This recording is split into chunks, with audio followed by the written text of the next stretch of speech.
আমি বিশ্বাস করি আজকের এই সামিটে যারা উপস্থিত রয়েছেন নিশ্চয়ই আপনারা এমন একটা বাংলাদেশ দেখতে চান, আপনাদের সাথে একই সাথে বর্তমান সরকার এমন একটা বাংলাদেশ গড়তে চায় যেই বাংলাদেশটি হবে স্বনির্ভর, সমৃদ্ধ এবং প্রযুক্তি নির্ভর।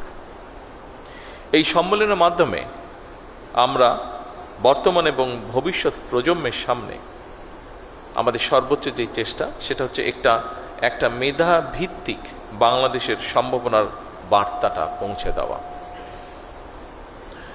সম্মানিত সকল উপস্থিতিবৃন্দ, সমগ্র পৃথিবী বা বিশ্ব একটা এমন সন্ধিক্ষণে দাঁড়িয়ে আছে যেখানে কৃত্রিম বুদ্ধিমত্তা, রোবোটিক্স এবং স্বয়ংক্রিয় প্রযুক্তি মিলেমিশে চতুর্থ এবং পঞ্চম শিল্প বিপ্লবের ভিত্তি রচনা করছে।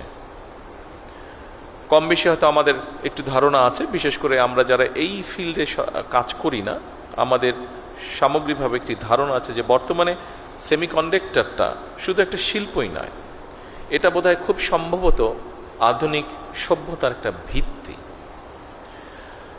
প্রযুক্তির চরম উৎসকতার এই সময়ে মোবাইল ফোন থেকে শুরু করে কম্পিউটার, চিকিৎসা সরঞ্জাম, কৃষি প্রযুক্তি, প্রতিরক্ষা ব্যবস্থা, কৃত্রিম বুদ্ধিমত্তা, রোবোটিক্স, ডাটা সেন্টার কিংবা নবায়নযোগ্য জ্বালানি, আধুনিক কলকারখানা কিংবা মহাকাশ স্যাটেলাইট, প্রত্যেকটা ক্ষেত্রে সেমিকন্ডাক্টর অপরিহার্য। আমরা একটু আগে আমাদের একজন এই ব্যাপারে যে বিশেষজ্ঞ, ওনার বক্তব্য থেকে এটা আমরা জানতে পেরেছি।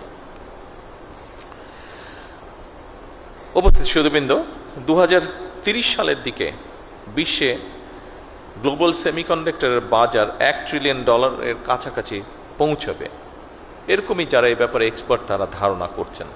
তবে খুব সম্ভবত 2026 সালের মধ্যেই এই লক্ষ্যমাত্রা কাছাকাছি পৌঁছে গিয়েছে। সুতরাং এই মার্কেটে প্রবেশ করার জন্য বাংলাদেশের সামনে একটা অপার সম্ভাবনা এবং সুযোগ বিদ্যমান। আমি দৃঢ়ভাবে আশা করি 2030 সালের মধ্যে সেমিকন্ডাক্টর শিল্প থেকে রফতানি আয়ের যে লক্ষ্যমাত্রা নির্ধারণ করা হয়েছে, ইনশাল্লাহ বাংলাদেশ সেটা পূরণ করতে সক্ষম হবে। সম্মানিত উপস্থিতিবৃন্দ, এর আগে যারা বক্তব্য রেখেছেন তাদের কারো কারো বক্তব্য থেকে আমরা জানতে পেরেছি বাংলাদেশের 3000-এরও বেশি সেমিকন্ডাক্টর পেশাজীবী বর্তমানে আমেরিকা, মালয়েশিয়া, দক্ষিণ কোরিয়া, জাপান, সিঙ্গাপুর এবং ইউরোপ সহ বিশ্বের বিভিন্ন দেশের বিভিন্ন বড় বড় প্রযুক্তি কোম্পানি, গবেষণা প্রতিষ্ঠান, বিশ্ববিদ্যালয় তারা তাদের যোগ্যতার প্রমাণ রেখে চলেছেন। ইঞ্জিনিয়ার, আর্কিটেক্ট, গবেষক, ম্যানেজার, উদ্যোক্তা হিসাবে অবদানও তারা রাখছেন। প্রবাসে বিশ্ব স্বীকৃত এই সব মেধাবীদেরকে বাংলাদেশের সমৃদ্ধির পথে আরও গভীরভাবে যুক্ত করার ব্যাপারে সরকারি বেসরকারি পর্যায় থেকে উদ্যোগ নেওয়া অত্যন্ত জরুরি। উপস্থিতিবৃন্দ, বাংলাদেশে ইতিমধ্যেই semiconductor design, verification, training, embedded system, power electronics এবং অ্যাডভান্স প্যাকেজিং এইসব ক্ষেত্রে কাজ শুরু হয়েছে। দেশের বেশ কিছু প্রতিষ্ঠান ইতিমধ্যে আন্তর্জাতিক বাজারেও প্রবেশ করেছেন। সেমিকন্ডাক্টর খাতকে সরকার একটি জাতীয় অগ্রাধিকার ভিত্তিক খাত হিসাবে আমরা বিবেচনা করছি বর্তমান সরকার।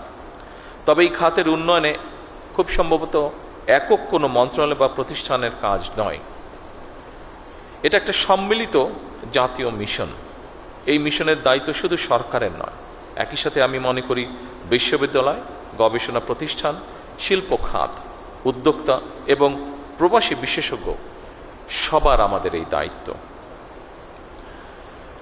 এবং সেই লক্ষ্য পূরণের জন্য বর্তমান সরকার বিশেষ করে সেমিকন্ডাক্টর শিল্পকে এগিয়ে নিতে চলতি বাজেটে, যা আপনারা রেহানের বক্তব্য থেকে এরই মধ্যে শুনেছেন, চলতি বাজেটে এই শিল্পের সঙ্গে জড়িতদের চাহিদা অনুযায়ী এই সেক্টরে যারা ইনভলভ আছেন তারা আমাদের সাথে কথা বলেছিলেন এবং তাদের প্রতি সম্মান রেখে এবং এই সেক্টরটাকে এগিয়ে নিয়ে যাবার জন্য আমরা চেষ্টা করেছি এই সেক্টরকে কিভাবে সামনে এগিয়ে নেওয়া যায় তার জন্য আমরা কতগুলো পদক্ষেপ গ্রহণ করেছি। বিশেষ করে এই বাজেটে সেমিকন্ডাক্টর শিল্প তৈরির সকল কাঁচামালের উপরে সব ধরনের ট্যাক্স বা শুল্ক প্রত্যাহার করা হয়েছে।